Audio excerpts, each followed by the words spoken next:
Roam away from the throngs of disembarked day trippers marching under selfie stick bayonets along the Grand Canal in Venice. The headquarters of the No Big Ships Committee has long displayed posters and t-shirts depicting giant cruise ships as sharks threatening to devour gondoliers, fishermen, and the city itself.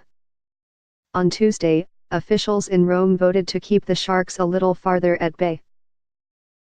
A group of local, provincial, and national officials approved, after years of debate, a plan to divert large cruise ships weighing more than 96,000 tons farther from street.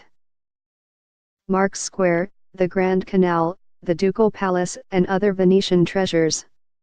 Instead of cruising down the Giudecca Canal, the large ships will be required to take a more roundabout path, through a nearby canal and up to a passenger port to be built in Marghera, an industrial area of the Venetian mainland. We have found a real solution, Graziano Del Rio, the Transport and Infrastructure Minister, said in a statement after the meeting in Rome. No more big ships. Some questioned whether the deal would come to fruition.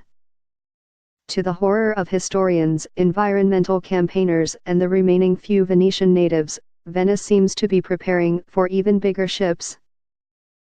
The authorities expect cruise liners to get even larger, and the proposed port would accommodate them. Venice has faced an onslaught of tourism that has challenged the city's character, clogged its narrow waterways, and chased its local population away. There emerged no clearer symbol for the invasion of tourists than the cruise ships drifting, lunar-like, through the lagoon. They eclipsed church towers, famous views, and, occasionally, the sun.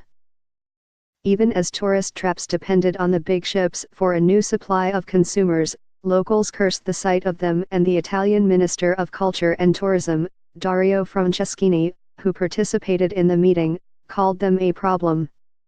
The local authorities are hailing the new rules as a feat of compromise. They say they have addressed the concerns of residents, the requirements of shops and restaurants that live off cruise ship tourism, and answered the alarms raised by conservation groups who argue that the ships wreak havoc on the city's already fragile and damaged lagoon. The mayor, Luigi Brugnero, said the decision made it clear to the whole world that we have a solution. Sounding a bit like a Venice travel agent, he added, "We can start to work seriously on planning cruises." That planning will move at a cruise ship's pace, as government officials have given themselves 4 years to map a new route and build the port.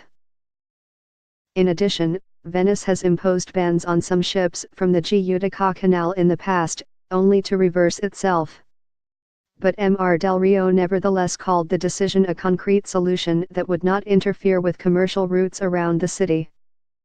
Smaller ships, weighing 55,000 to 96,000 tons, will still be allowed to rock the gondolas in the heavily trafficked portions of the lagoon.